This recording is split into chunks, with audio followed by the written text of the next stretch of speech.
El domingo pasado me aventuré a la tarea de exponer el libro de Habacuc, un libro sumamente pequeño de apenas 3 capítulos que encierra un mensaje extremadamente importante. Un hombre que atravesaba por un momento de confusión, que por momentos miraba a un Dios distante, a un Dios inexplicable, a un Dios inactivo en medio de tanta tragedia que había a su alrededor. Y se preguntaba de pronto, ¿dónde está Dios? ¿O por qué Dios permite que todas estas cosas pasen y no veo que Dios haga algo? ¿Por qué Dios? Creo que todos nos hemos encontrado en esa posición como Habacuc. No entiendo. O ¿dónde está el Señor en medio del llanto y de la tristeza? Y así es que voy a pedirle que continuemos con este libro donde seguiremos conociendo la voluntad de Dios para nuestras vidas en tiempos de confusión. Vayamos entonces a las Escrituras, ahí el libro de Habacuc, capítulo 1. Vamos a leer ahora la respuesta. El domingo pasado escuchamos el lamento, la confusión de Habacuc. Había tanta violencia a su alrededor, había corrupción en los jueces, había corrupción en el liderazgo religioso, pleitos, violencia y lo peor, el silencio de Dios. Y vamos a ver cómo Dios responde. Dios no estaba obligado a responder a Habacuc, pero Habacuc pedía una respuesta de Dios y Dios en su gracia le concedió una respuesta. Así que vaya conmigo a Habacuc, Antiguo Testamento, antes de Malaquías, un poquito antes de Zacarías.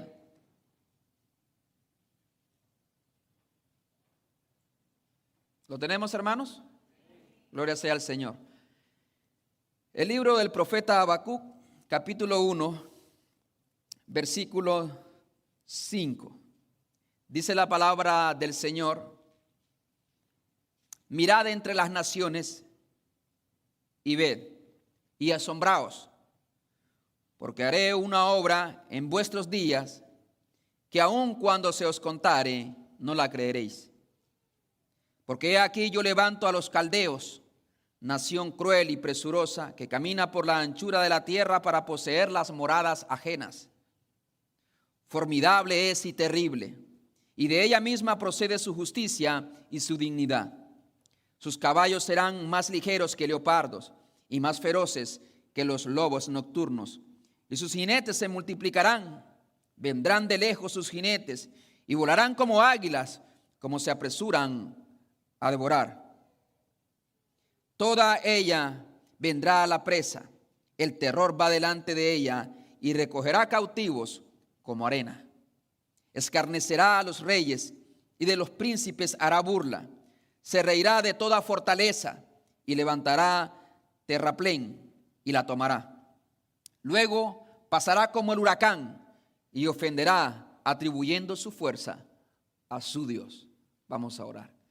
Glorioso Dios y Padre que estás en los cielos, nos humillamos ante tu presencia hoy que cantábamos ese Dios que nosotros adoramos. Queremos conocer, oh Dios, tu gloria y queremos conocer tus propósitos en medio de la confusión que podamos vivir.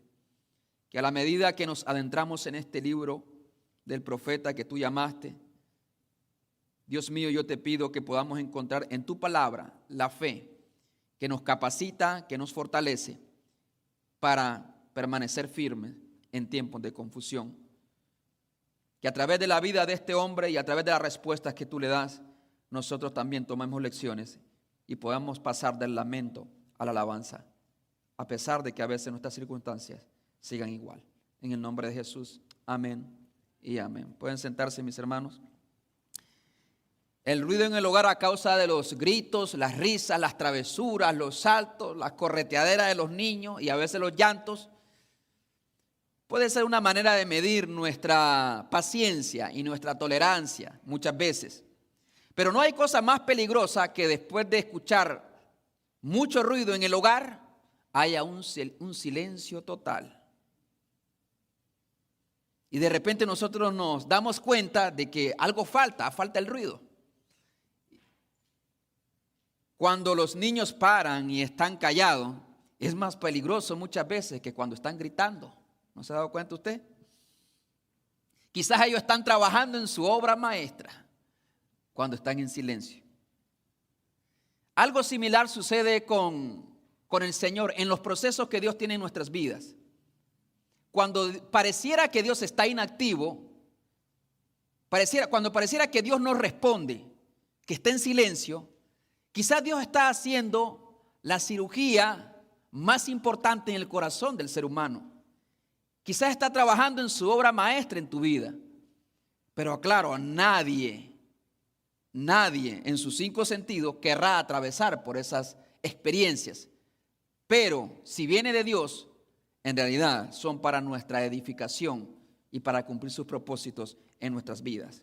Así que caminando por fe en tiempos de confusión es el título de esta serie.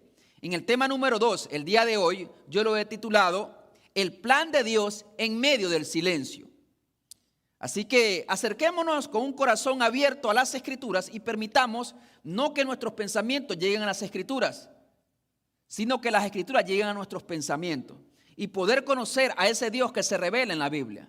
Porque hermanos, la Biblia no solamente es un libro de instrucciones, es un manual de instrucciones. Sí, claro que sí, hay muchos principios, hay muchos mandamientos, hay muchos ejemplos y advertencias.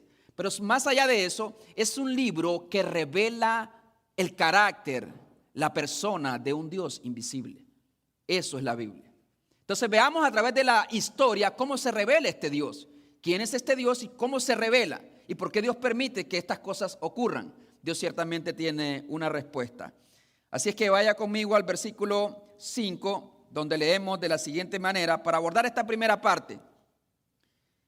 Tratemos de contemplar el plan de Dios en medio del silencio.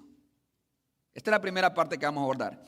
Contemplación del plan de Dios en el silencio. Mire lo que dice el versículo 5. Así responde Dios a la queja de Habacuc, a la confusión de Habacuc. Dios responde en su gracia y le dice el versículo 5, mirad entre las naciones y ved y asombraos, porque haré una obra en vuestros días que aun cuando se os contare, no la creeréis. Lo primero que Dios le pide a Habacuc es precisamente levantar su mirada, dejarla de poner nada más en el presente y en la adversidad que él está viviendo, y que si de alguna manera podía contemplar entre las naciones lo que Dios ya estaba preparando. Dios no estaba inactivo, es lo que le quiere comunicar. Pero le anima a que mire. Nosotros tenemos que alzar nuestra mirada muchas veces, así como Habacuc tenía que levantar su mirada y mirar más allá de las fronteras de Israel. Y aquello que parecía una amenaza para Israel, que ciertamente lo era de cierta manera, en realidad era el mover y el actuar de Dios. Porque hay adversidades que nosotros vamos a enfrentar que intencionalmente son puestas por Dios allí, en ese momento, para que nosotros también miremos al cielo y busquemos de Dios. A veces puede ser una reprensión de Dios, como es el caso de su pueblo. Algunos no quieren ver a un Dios que disciplina, a un Dios que castiga. Ese Dios del Antiguo Testamento no me gusta, no me agrada. Pues tú no conoces al Dios de la Biblia. Vemos a ese Dios actuando en el pasado. Vemos a ese Dios trayendo diluvios, derramando fuego del cielo y llevando a su pueblo al cautiverio cuando su pueblo se apartaba. Por lo tanto, tenemos que mirar aún la adversidad. Cuando nosotros somos parte del pueblo de Dios incluso, tenemos que mirar la adversidad más allá de los daños que nos causan y cómo Dios podría estar trabajando en mi vida, cómo Dios podría estar trabajando en mis hijos, en mi familia. Tratar de contemplar el plan de Dios en su totalidad, no enfocarnos nada más en una parte de lo que nosotros estamos viviendo. Es decir, tratar de ver las cosas como Dios podría estarlas viendo y cómo Dios las ha permitido y las ha ordenado que así ocurrieran en mi vida. Por lo tanto, lo primero que tenemos que hacer en la respuesta de Dios a Habacuc es mirar. Que nuestro corazón no se envuelva en la tragedia solamente y en el dolor, sino tratar de contemplar a Dios y no endurecer nuestro corazón, creyendo que merecemos algo bueno de Dios. El principio de una vida de gozo y de paz para el creyente no es una vida llena de bendiciones. Tú puedes tener muchas bendiciones, pero aún así tu corazón está insatisfecho. Tu corazón no tiene paz. El principio principal es entender de que lo que tenemos, lo bueno que tenemos, es la pura gracia y la misericordia de Dios. Cuando yo parto de ese principio, que no merezco nada bueno de parte de Dios, voy a tener un poquito más de humildad y más de gratitud en mi corazón. Habacuc tenía que mirar entre las naciones y dice, ved y asombraos.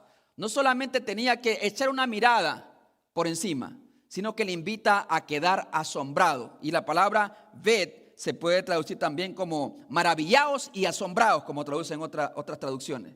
Es decir, lo que Dios estaba haciendo merecía que Habacuc, en este contexto, quedara admirado y asombrado, porque estas cosas no las haría cualquier persona, y si se las contara a alguien, dice Dios a Habacuc, si alguien te contara lo que yo estoy haciendo, ciertamente no lo vas a creer.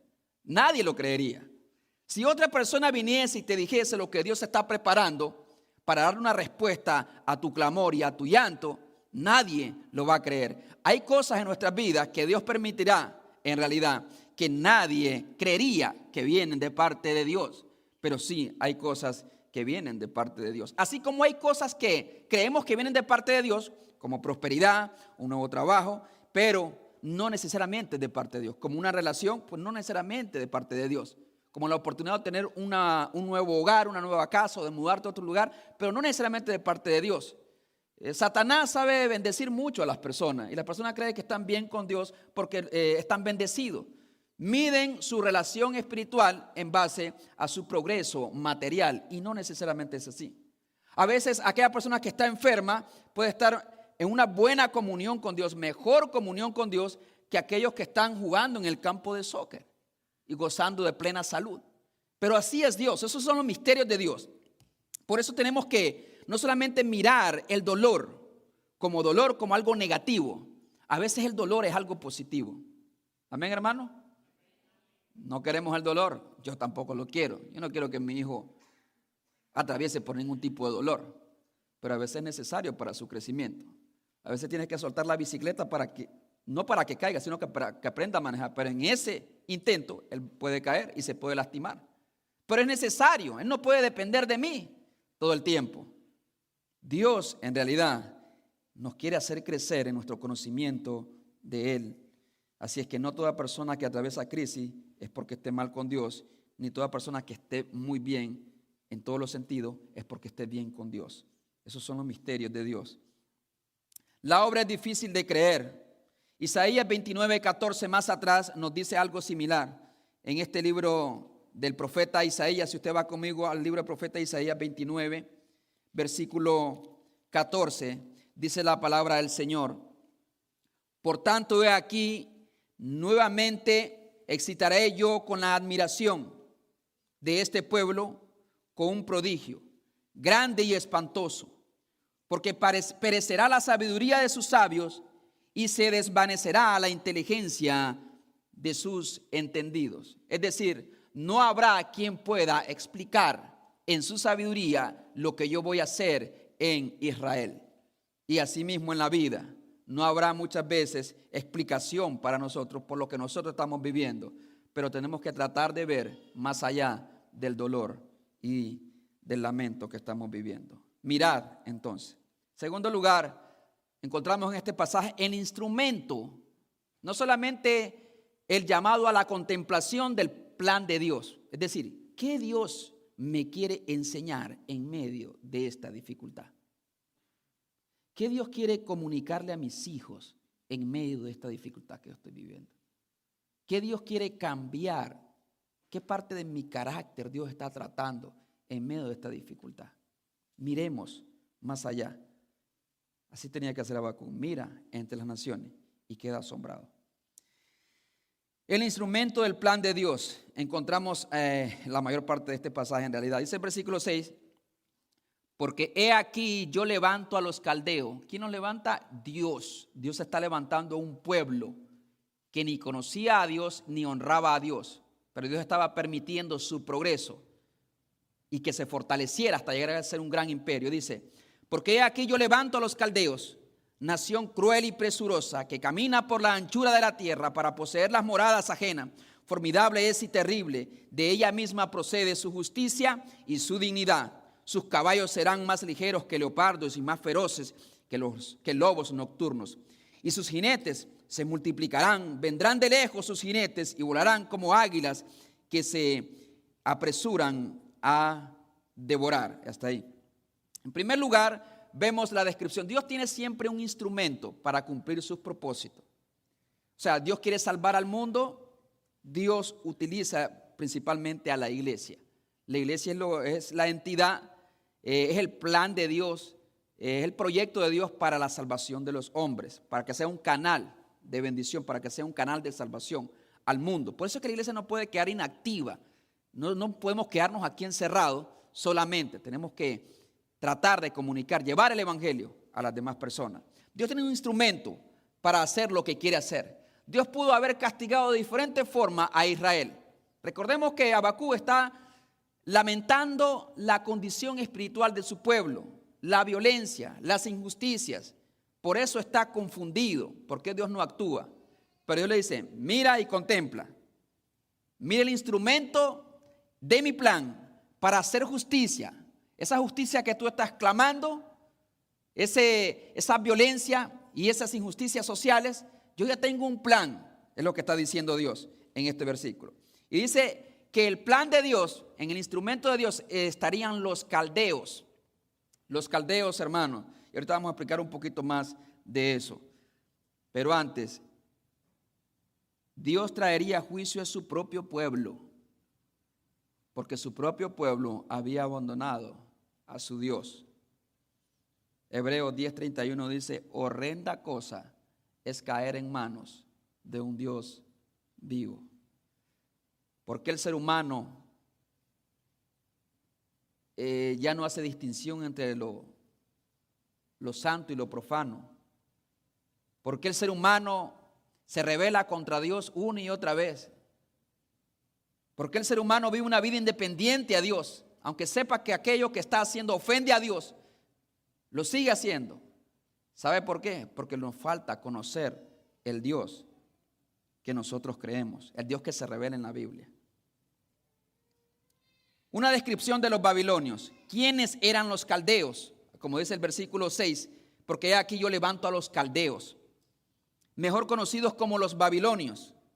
Los caldeos eran una especie de tribu seminómada que vivían en el sur de Babilonia, lo que ahora sería Irak. De ahí proceden los babilonios, en realidad. Los reyes caldeos, Nabopolassar y Nabucodonosor, eran descendientes de los caldeos. Por esta razón se llama a los caldeos, aunque provienen de Babilonia, y se le conoce también como los babilonios. Es interesante que de ese lugar también provenía Abraham, a quien Dios había escogido, de Ur de los caldeos.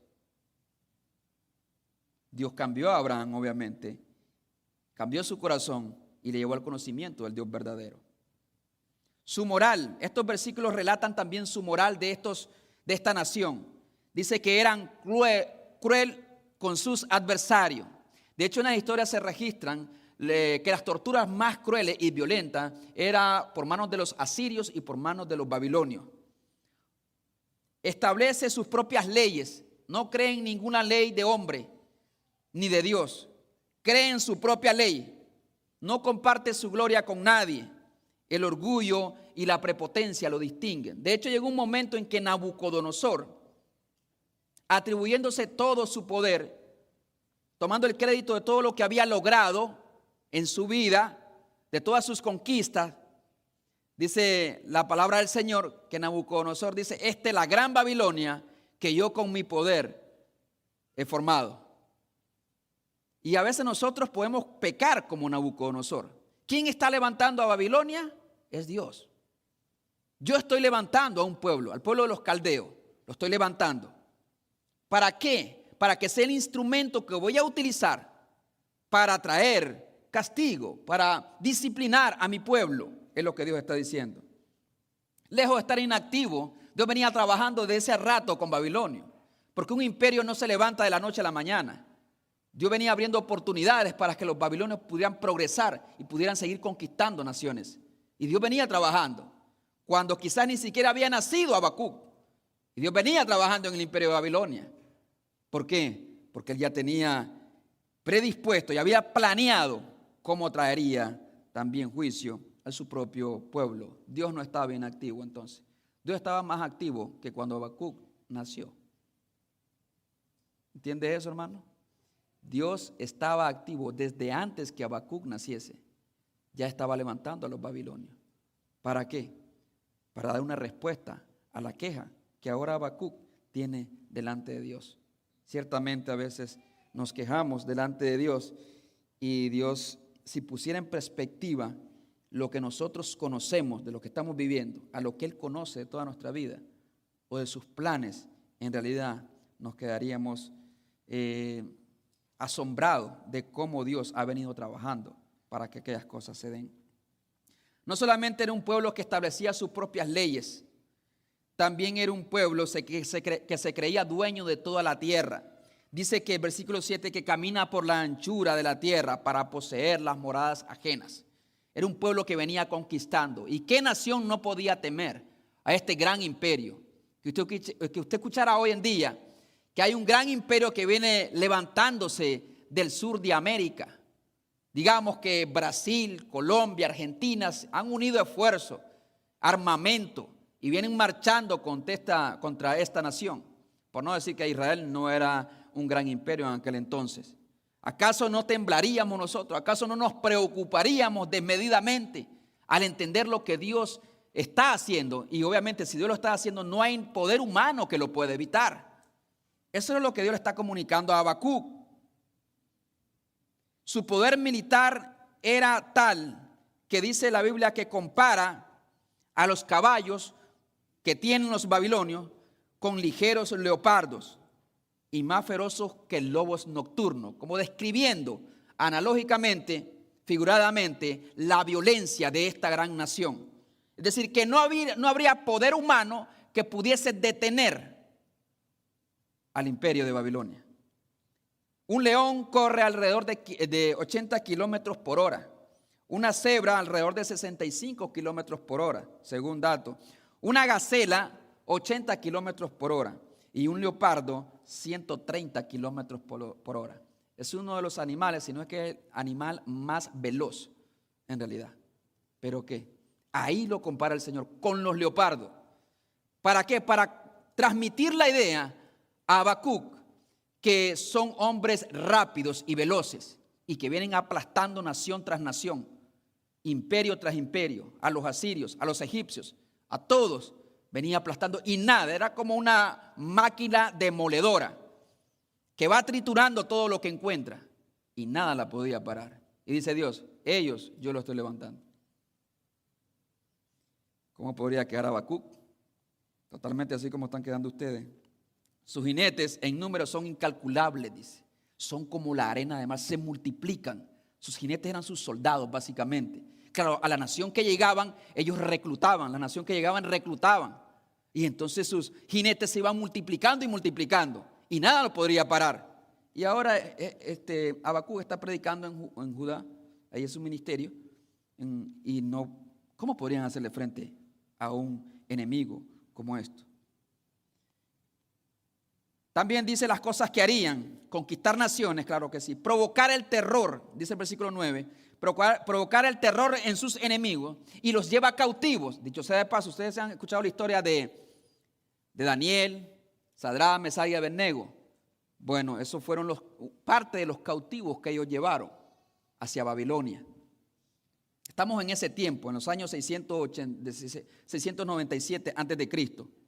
Dice que devora y se burla de sus enemigos. O sea, sí va a mofar, burlarse de sus enemigos después de conquistarlos y acabar con ellos. Su fuerza se la atribuye a su Dios, el versículo 11. Dice que ofenderá atribuyendo su fuerza a su Dios. Es decir, que no honrará ni tomará en cuenta al Dios verdadero, al Dios de Israel. Él no daría crédito de las conquistas y del poder al Dios verdadero. Esto llevó a Habacuc a otra crisis. Dios se está levantando a Babilonia, pero los babilonios ni siquiera dan honra a Dios. Es un pueblo peor que Israel. Es peor que Israel. Y esa es la otra parte, la protesta de Habacuc. ¿Por qué Dios tú vas a usar a un pueblo peor que nosotros para castigarnos? ¿Por qué vas a usar a una persona tan pagana como aquella persona que me hace la vida imposible en mi trabajo, en la escuela? Si es peor que yo, ¿qué quieres tratar en mi vida? ¿Qué podemos entender de Dios?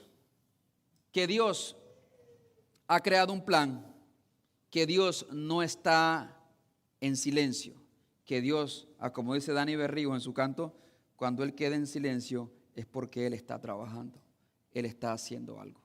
Él nunca está inactivo, como muchos de nosotros. Él siempre está haciendo algo en nuestra vida y estaba haciendo algo en Israel. Por lo tanto, la justicia llegaría. Se acabaría la confusión en su momento de Habacuc. Ahí está la respuesta que él buscaba.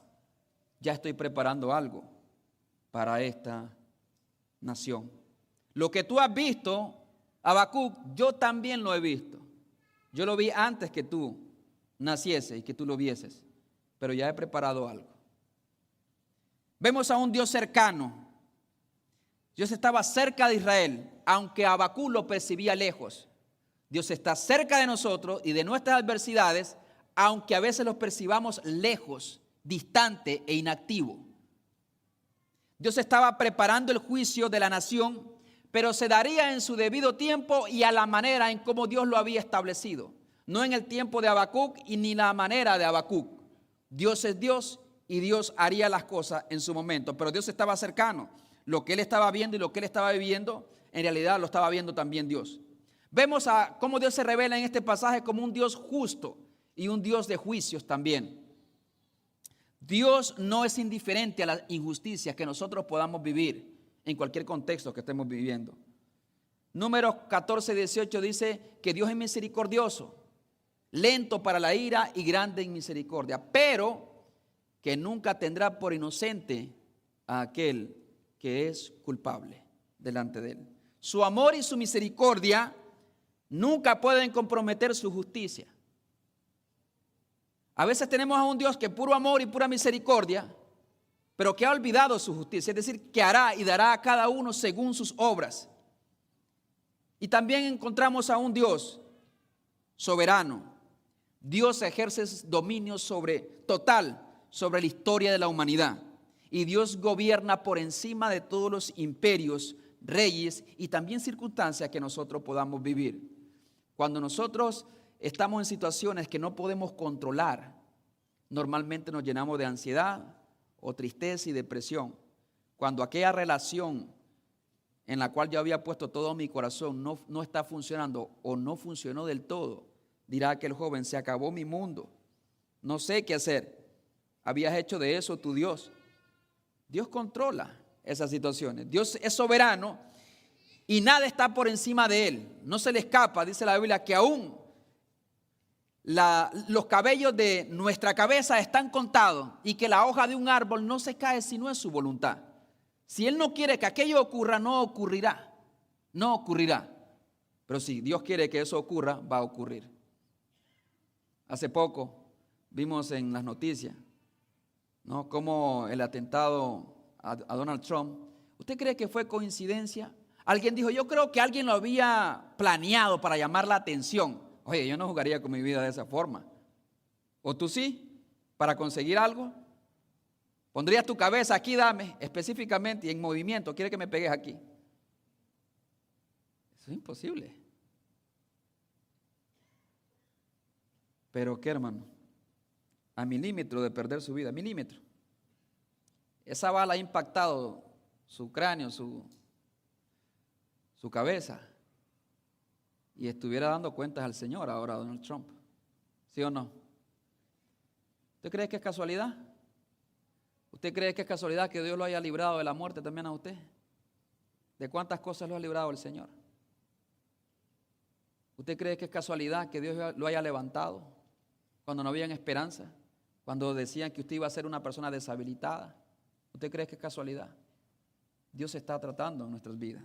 Dios nos está hablando, pero Dios tiene el control y el dominio total de todo lo que nosotros vivimos.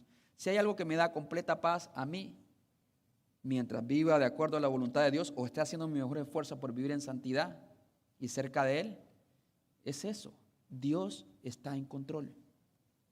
Todos podemos decir eso, Dios está en control, pero cuando tú lo crees en carne, es una verdad en tu vida, eso transmite la paz que sobrepasa el entendimiento.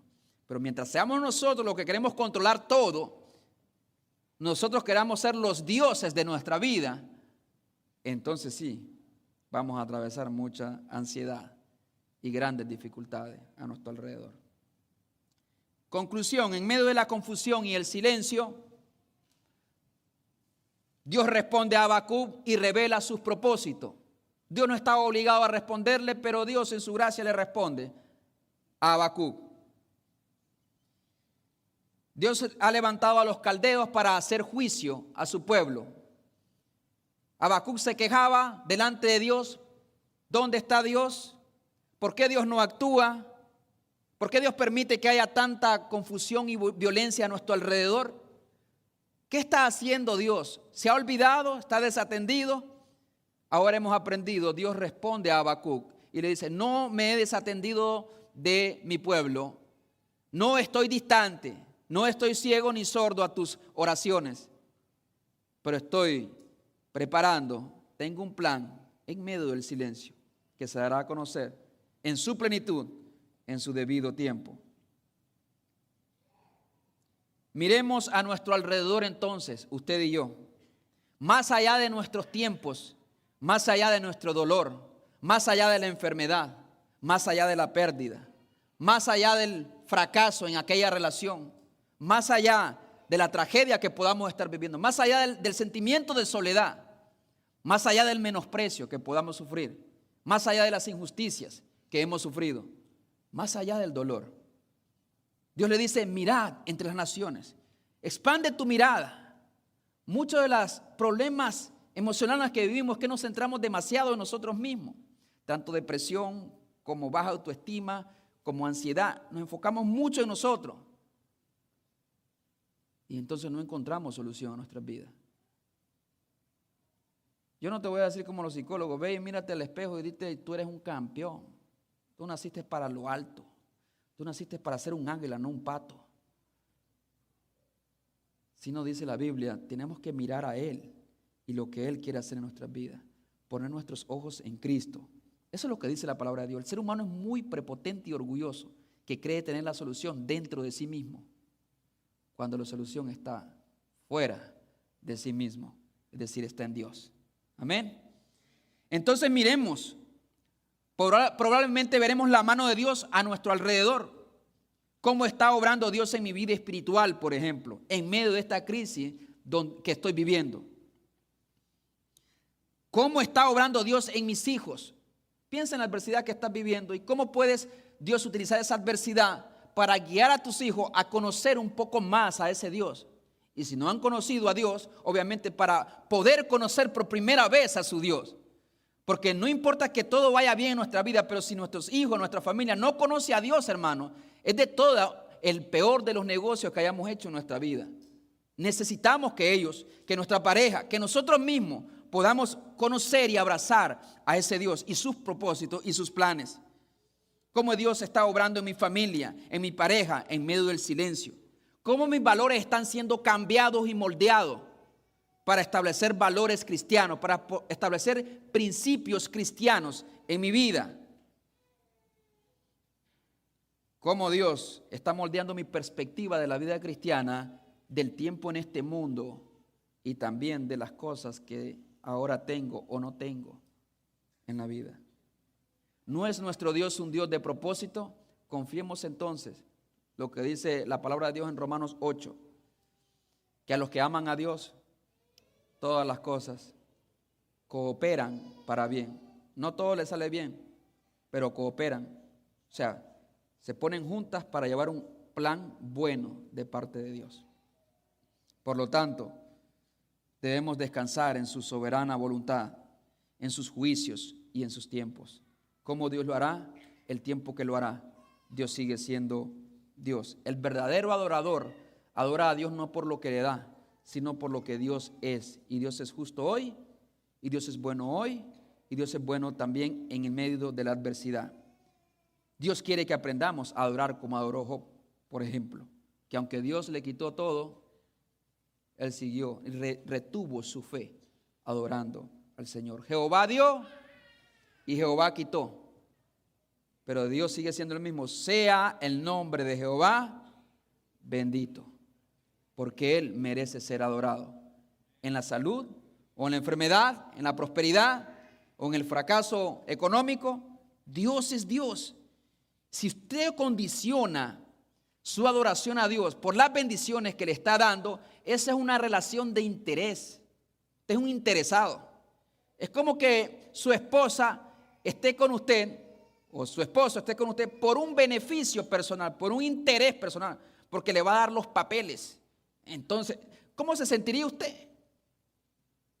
O porque me puede dar una buena vida, por interés económico. Esa es una mentalidad extremadamente carnal y diabólica, porque así pensaba el diablo. Mientras Dios los bendiga a Job, Dios va a retener su fe. Ese es el pensamiento de Satanás. El creyente de verdad dice a Dios: Jehová da y Jehová quita, hermano. Amén. Jehová me dio hijos y Jehová los puede tomar, porque son de Él. De Jehová es la tierra y su plenitud, el mundo y los que en él habitan. Jehová me dio un buen trabajo y Jehová también me lo quitó. ¿Cómo veo a Dios en esa adversidad? ¿Pelearé contra Dios? ¿Lucharé contra la voluntad de Dios? Solamente vas a agarrar la daga y te la vas a clavar más profundamente en el corazón. Jehová da y Jehová, es decir, Dios es soberano. Por otro lado, ¿acaso nuestro Dios no nos ha mostrado? ¿Negaremos nosotros que hemos pecado y hemos pisoteado las leyes de Dios como Israel? ¿No están nuestros ojos, nuestro amor y nuestros pies contaminados por el pecado? ¿Acaso no hay violencia a nuestro alrededor? ¿Acaso no hay violencia en nuestro corazón? ¿Acaso no hay orgullo, prepotencia como Nabucodonosor en su corazón?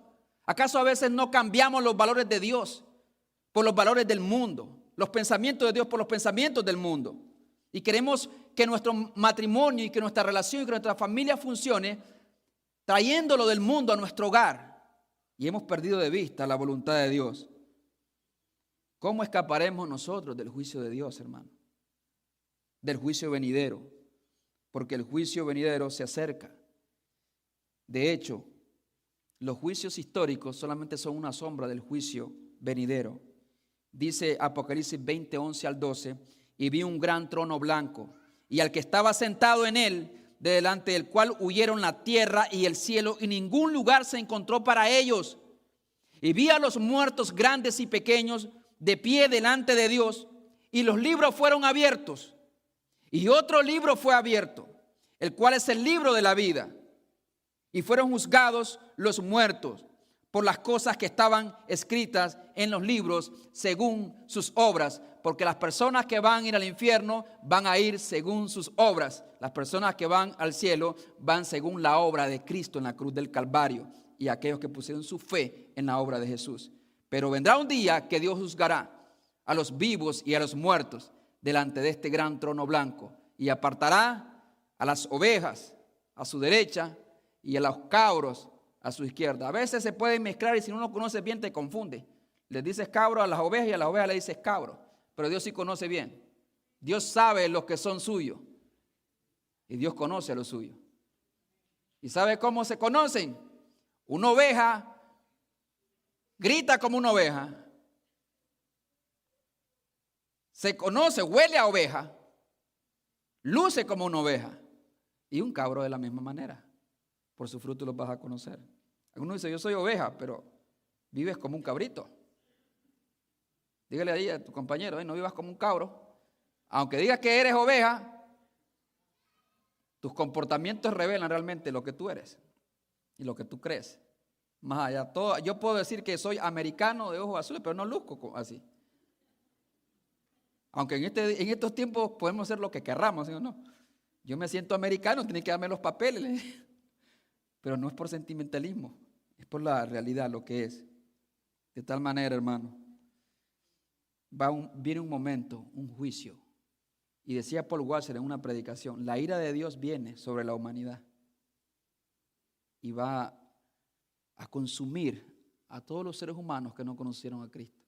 Pero hoy en día, en el tiempo de la gracia, una mano de Dios detiene su ira y la otra mano de la gracia de Dios le extiende al pecador. Pero llegará un momento en que esta mano será retirada y esta otra también. Y entonces te alcanzará. Si no estás detrás de la cruz, para cuando ese día llegue, oh hermano, será el lamento más grande de tu vida. Que el dolor aquí en este mundo te parecerá que fue solamente una salida al parque en un tiempo de verano.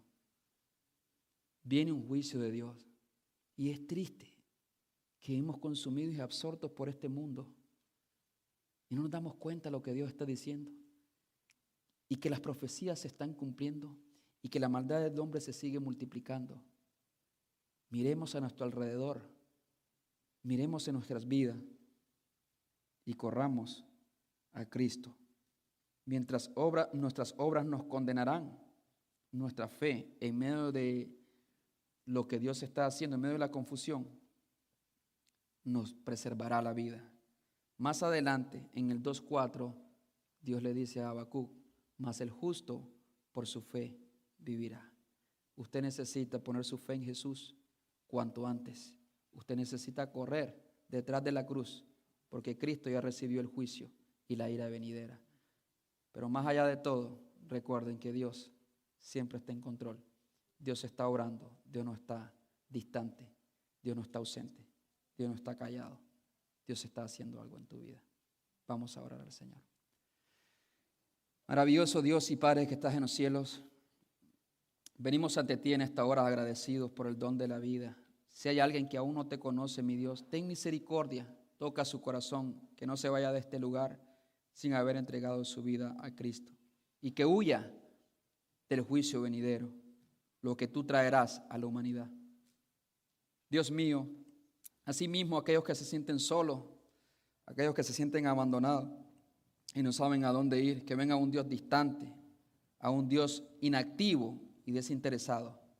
Suplico, mi Dios, que les muestres tus propósitos en medio de su dolor y en medio de su adversidad. En Habacuc conocemos a un Dios que aunque aparentemente está distante, que aunque aparentemente está callado, que aunque aparentemente se ha olvidado de ti, se ha olvidado de tu aflicción, se ha olvidado de tu oración, que se ha olvidado de tus necesidades, de tus preocupaciones y de tus temores. Hermano, hoy te dice Dios, yo estoy haciendo algo. Mira a tu alrededor y entiende lo que estoy haciendo en tu vida y en la vida de otras personas. Tú eres nuestra fuerza y nuestro sostén, Señor. En el nombre de Jesús. Amén y amén.